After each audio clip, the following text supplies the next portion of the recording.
सुप्रभात बच्चों, sunrise education academy Samdari में आपका स्वागत है। आज हम पढ़ने जा रहे हैं बच्चों प्रत्यय। तो उससे पहले हम इसकी पढ़ेंगे परिभाषा। प्रत्ययस्य परिभाषा धातु प्रातिपादिकस्य वा पश्चात् यस्य प्रयोग क्रियते स प्रत्यय इति कथ्यते। धातु के अंत में जिसका प्रयोग किया जाता है उसे हम प्रत्यय कहते हैं। प्रत्ययानामा भेदा, प्रत्यय के भेद। प्रत्ययानामा मुख्य रूपेण त्रयो भेदा सन्ति, प्रत्यय के मुख्य रूप से 3 भेद होते हैं। पहला है कृत प्रत्यय। एषां प्रत्ययानां प्रयोगः धातु अर्थात क्रियाएं पश्चात क्रियते ते कृत प्रत्यय कथ्यन्ते। जिन प्रत्ययों का प्रयोग धातु के अंत में किया जाता है वे कृत प्रत्यय कहलाते हैं। जैसे कि क्र धातु है और तव्यत प्रत्यय है। इन दोनों के संयोग से कर्तव्यम शब्द का निर्माण होगा। पठ धन अन्यर, पठ नियम। दूसरा है टडित प्रत्यय। एषां प्रत्ययानां प्रयोग संज्ञा सर्वनाम आदि शब्दानां पश्चात् क्रियते ते टडित प्रत्यय कथ्यन्ते। जिन प्रत्ययों का प्रयोग संज्ञा सर्वनाम आदि शब्दों के बाद किया जाता है वे टडित प्रत्यय कहलाते हैं। जैसे कि दशरथ धन ईण दशार्थी, धन प्लस मतुक धनवान। तीसरा है स्त्री प्रत्यय। एषां प्रत्ययानां प्रयोगः पुल्लिंग स्त्रीलिंग परिवर्तनीयत्वं क्रियते ते स्त्री प्रत्यय कथ्यन्ते। जिन प्रत्ययों का प्रयोग पुल्लिंग से स्त्रीलिंग बदलने में किया जाता है वे स्त्री प्रत्यय कहलाते हैं। जैसे कि उदाहरण है कुमार धन दीप। कुमार पुल्लिंग है और दीप स्त्री प्रत्यय है, तो इन दोनों के मेल से बनेगा कुमारी। अज धन टाप अजा। अब हम पढ़ेंगे बच्चों जो प्रत्यय के भेद हैं उनके भी भेद। जैसे कि कृत प्रत्यय, कृत प्रत्यय के भेद। तो कृत प्रत्यय में सबसे पहले है क्षत्र प्रत्यय। वर्तमान कालार्थ अर्थात गच्छन, यानी गच्छन का मतलब जाते हुए। लिखन लिखते हुए। इत्यस्मिन् अर्थे परस्मैन पादिक धातुभ्याम क्षत्र प्रत्यय भवति। अस्य अतभाग अवशिष्टस्यते सकारस्य ऋकारस्य च लोप भवति। अस्य रूपाणि पुल्लिंग स्त्रीलिंग नपुंसकलिंग चलन्ति। तो क्षत्र प्रत्यय जो होता है वो वर्तमान काल के लिए इसका प्रयोग किया जाता है और ये परस्मैन पदी धातुओं के साथ लगता है और इसका अत शेष रहता है।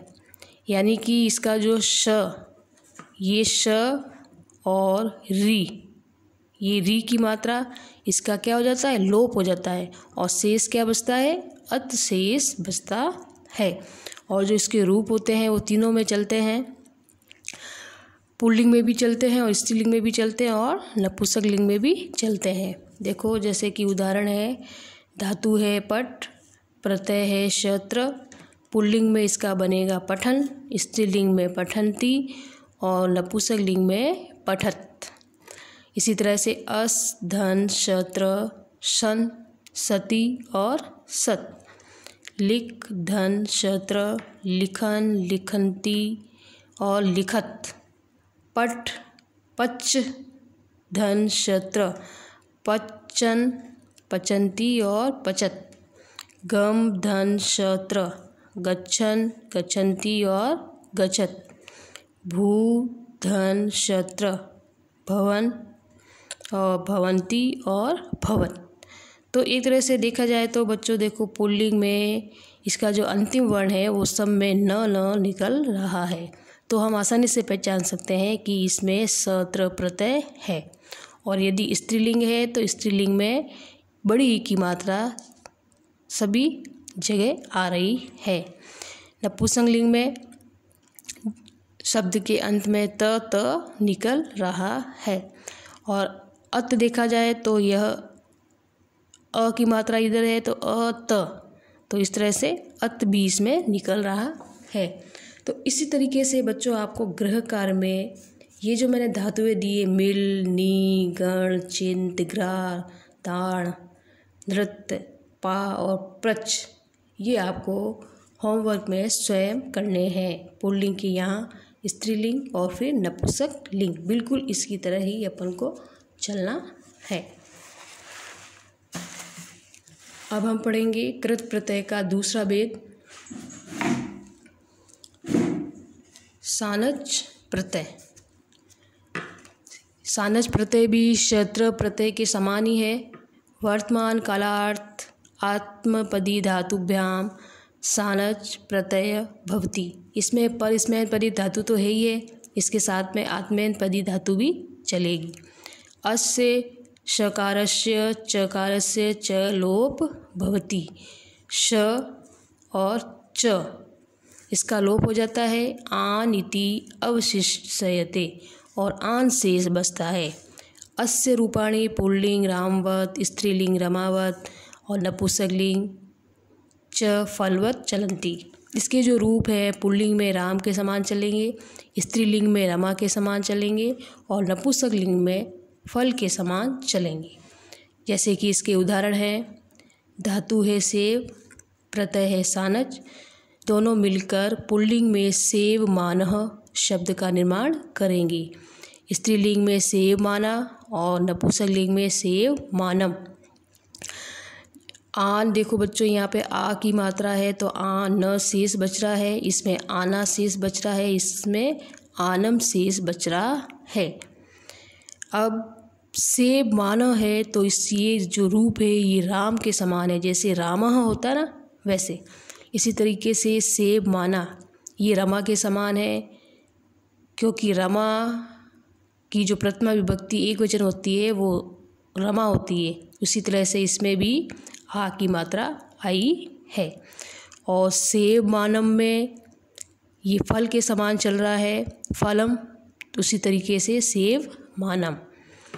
पच धन सानच पच मानः पच माना पच मानम।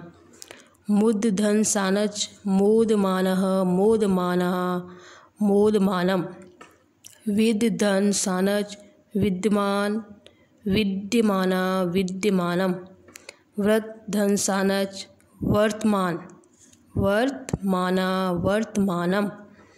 कंप धन सानच कंप मानः कंप माना और कंप मानम। भाष धन सानच भाष मानः भाष माना भाष मानम।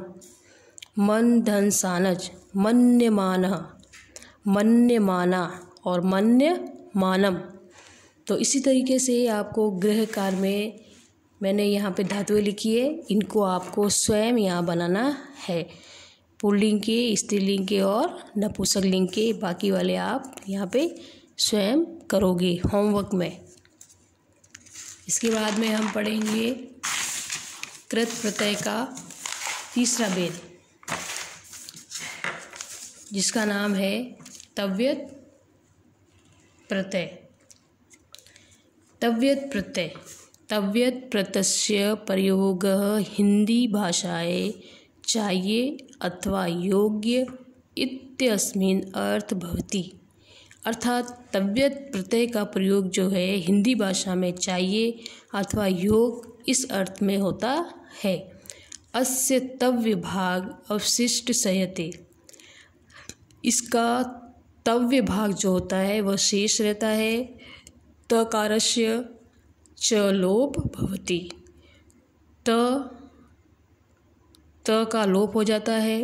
तव्यत् प्रत्यांश शब्दानां रूपाणि पुल्लिंग रामवत, स्त्रीलिंग रमावत और नपुंसकलिंग फलवत चलन्ति। इसके जो रूप है ये भी सानज प्रत्यय के अनुसार ही चलते हैं।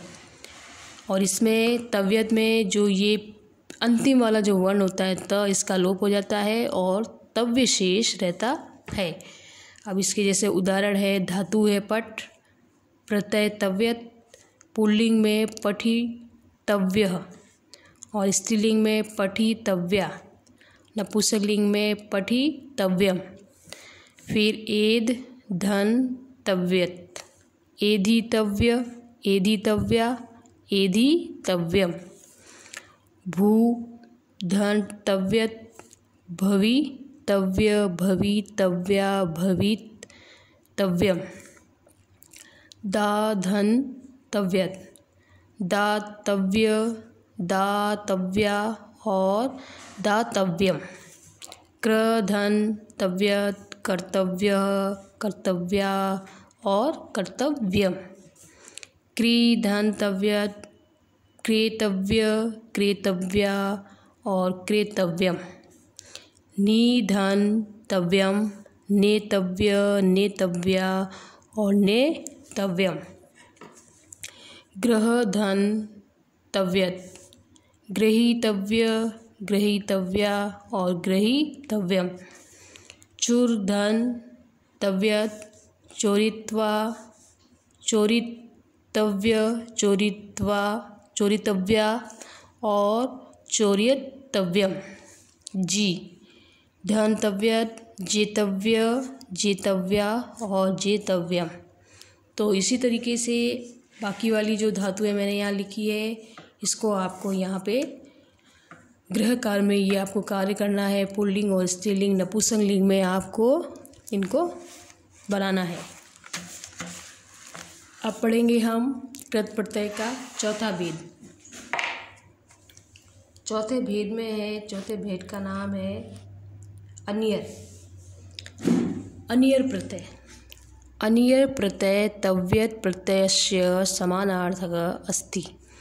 अनियर प्रत्यय जो है वह जो तव्यत प्रत्यय के ही समानार्थक है। अस्य प्रयोग हिंदी भाषाएं चाहिए अथवा योग इत्यर्थे भवति।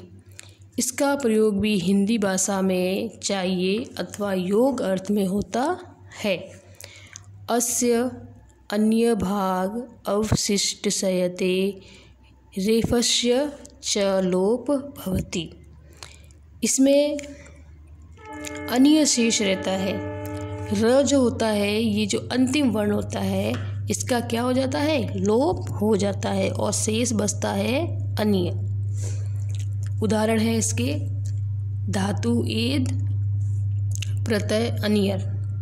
एद का मतलब होता है बढ़ना, जैसे कि कोई पौधा है उसका बढ़ना, कोई बैल है उसका बढ़ना।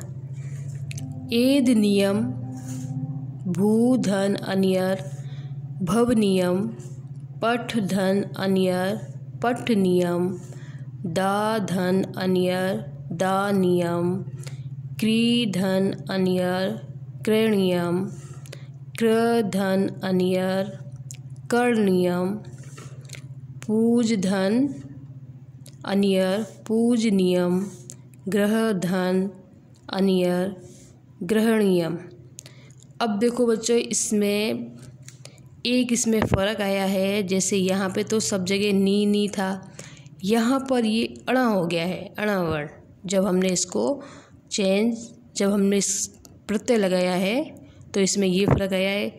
लेकिन ये जो है ये वर्ग का 5वां वर्ण ये है, यानी कि अनुनासिक वर्ण ही है, तो ये इसका यही शुद्ध होगा। आप यहाँ पे नी मत करना एग्ज़ाम में, नहीं तो आपके गलत हो जाएगा। जो ये मैंने लिखा है यही आपको याद करना है। अब है बच्चों आपका गृह कार्य। धातुएं यहाँ लिखी हुई है, प्रत्यय लिखने हैं और यहाँ पे आपको इसी तरह से इसके शब्द बनाने हैं, जैसे मैंने यहाँ पे बनाए उसी तरह से। जैसे चूर धन अनियर, फिर दृश्य धन अनियर, रक्ष धन अनियर, पच धन अनियर, अस हश धन अनियर, गम धन अनियर और नृत धन अनियर। तो ये आपको यहाँ पे इसके आंसर लिखने हैं। फिर आएगा आपका प्रत्यय का जो दूसरा भेद था, तड़ित प्रत्यय। तड़ित प्रत्यय में सबसे पहला जो भेद है वो है मतुप प्रत्यय।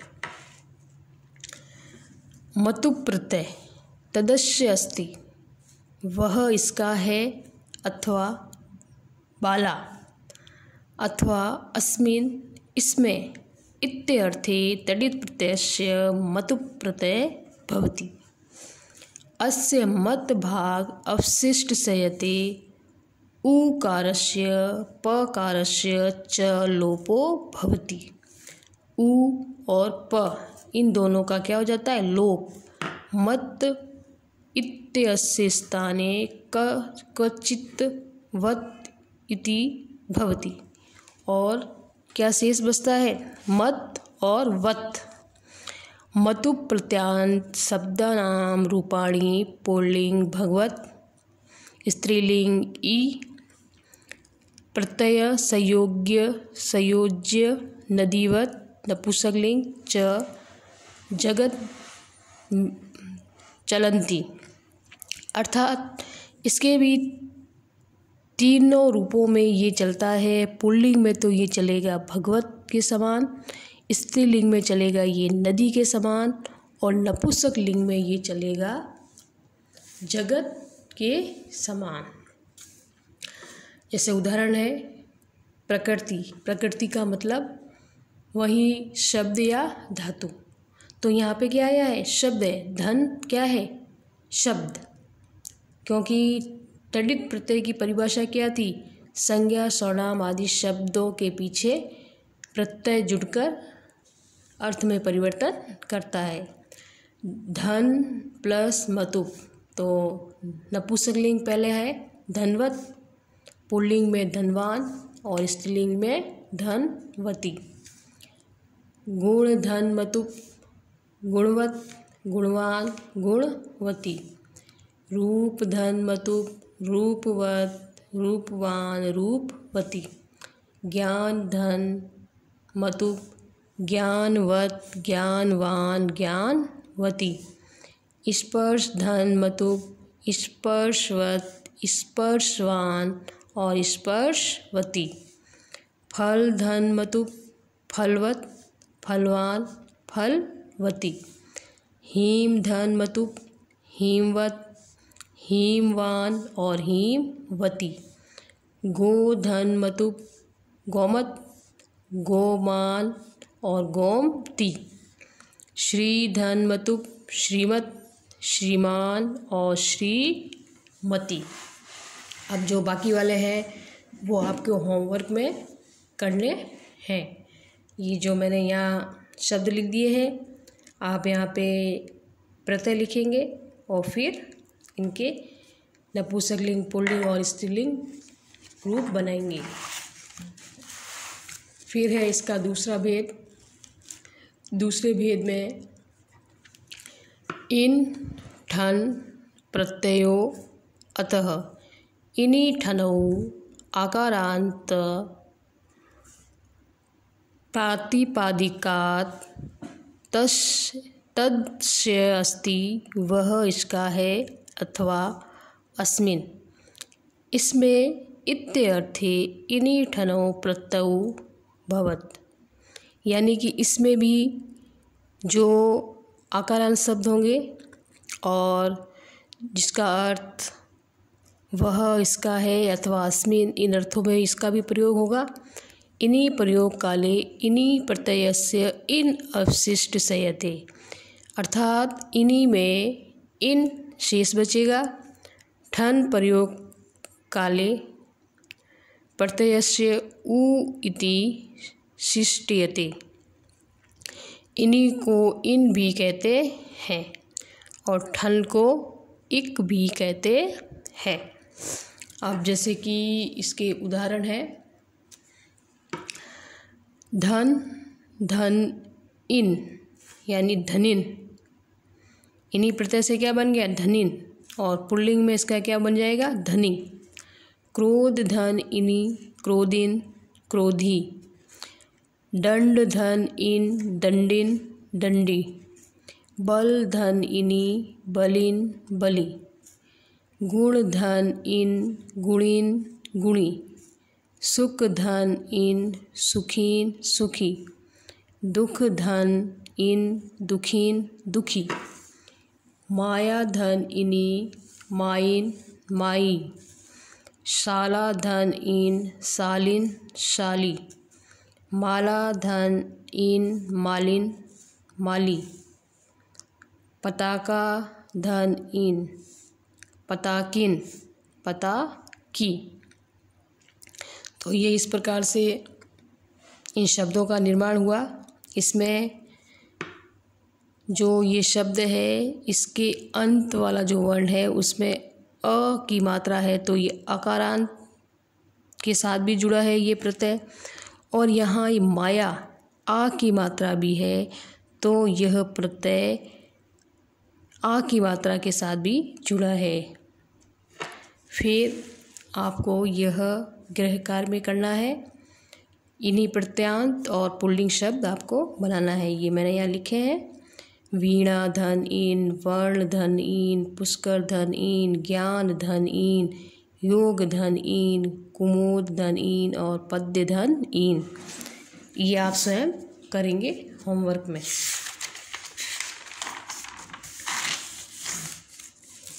अभी इन प्रत्यय हुआ है, इन प्रत्यय के बाद में है ये ठन प्रत्यय। ठन प्रत्यय को हम इक प्रत्यय भी कहते हैं।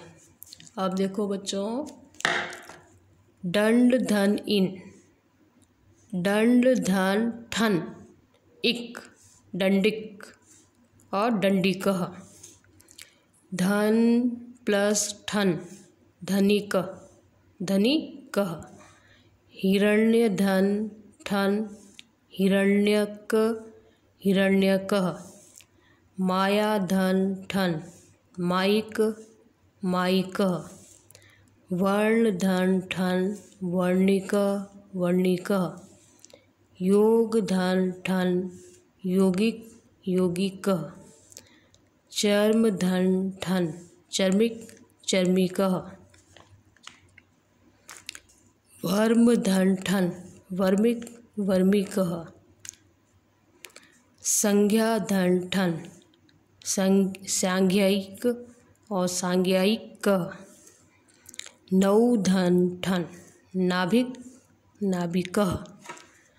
बाकी वाला आपका ये तो सारा मैंने कर दिया है। इसके बाद हम गृह कार्य लेते हैं। गृह कार्य में है बच्चों तब और तल प्रत्यय। तब जो है ये जब शब्द का निर्माण करेंगे हम तो ये त्वम बन जाएगा, और तल में ता यानी आ की मात्रा आ जाएगी, यानी शब्द के अंत में ता आएगा। जैसे कि आपका ये पहला वाला है शब्द मनुष्य। मनुष्य से तब प्रत्यय को जोड़ेंगे तो मनुष्य त्वम हो जाएगा। इसी प्रकार से शिशु में तब जोड़ेंगे तो शिशु त्वम हो जाएगा। गुरु धन तब गुरु त्वम हो जाएगा। लघु धन तब तो लघु त्वम हो जाएगा। देव धन तब देव त्वम हो जाएगा। पशु धन त्वम पशु त्वम हो जाएगा। कृष्ण धन त्वम तब कृष्ण त्वम हो जाएगा। इसी तरह से इसमें आपको पीछे त्वम त्वम जोड़ना है इन शब्दों के अंत में। और इसी तरीके से अब है तल। तल में ता शेष रहेगा। मनुष्य धन तल मनुष्यता। शिशु धन तल शिशुता।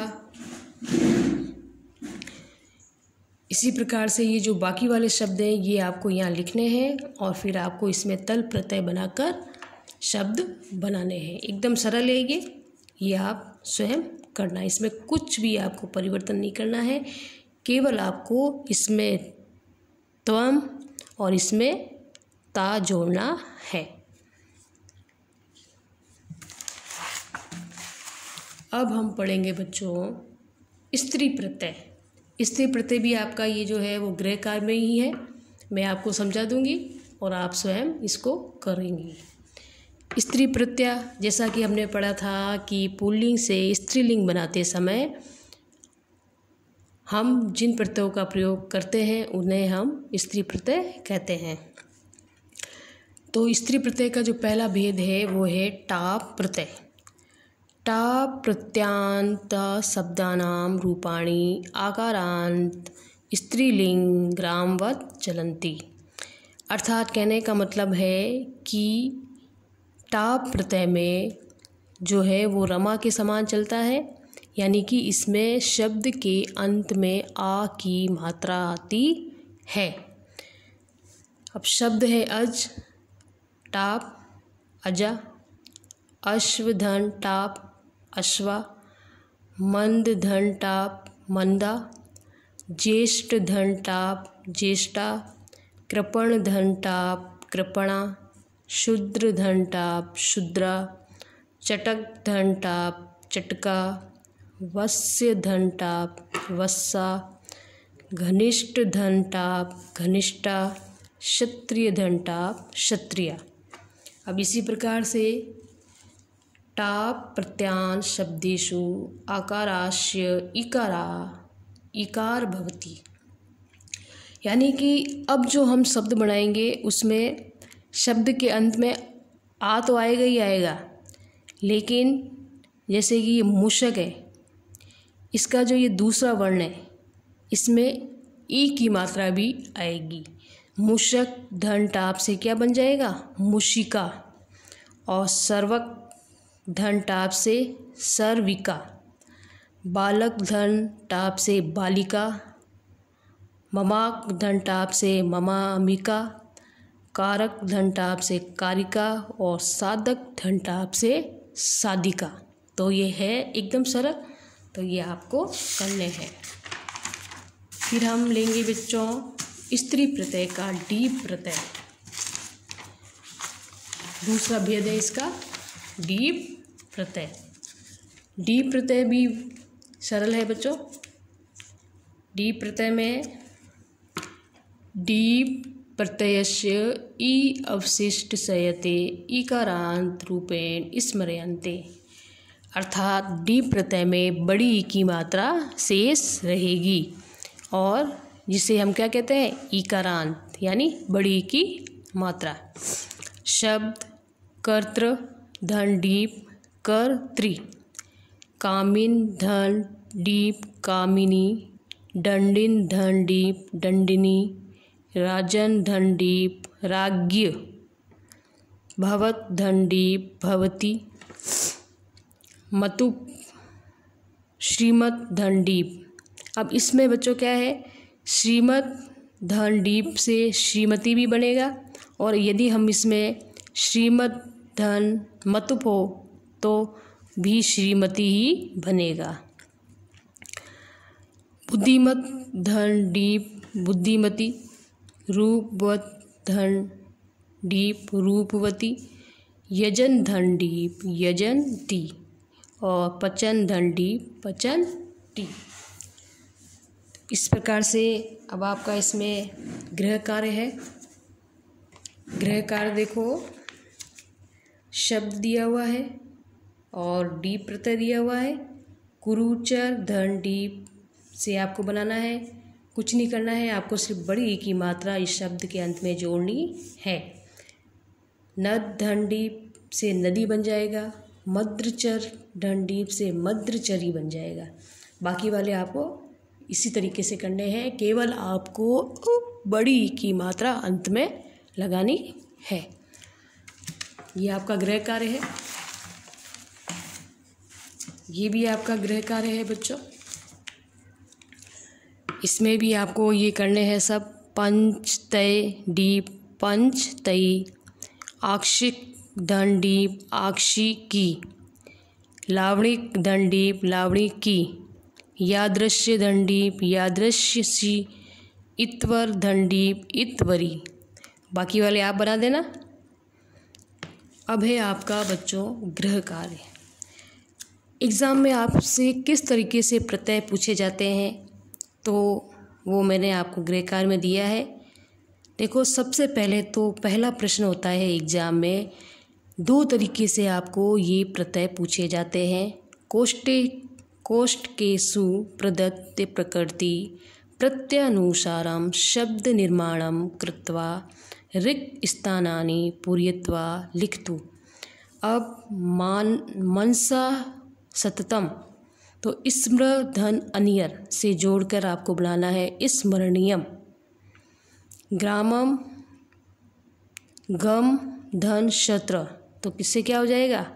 ग्रामम गच्छन। फिर खाली जगह है वृक्षा आश्रयम यच्छति, छाया धन मतुप छाया वान बन जाएगा।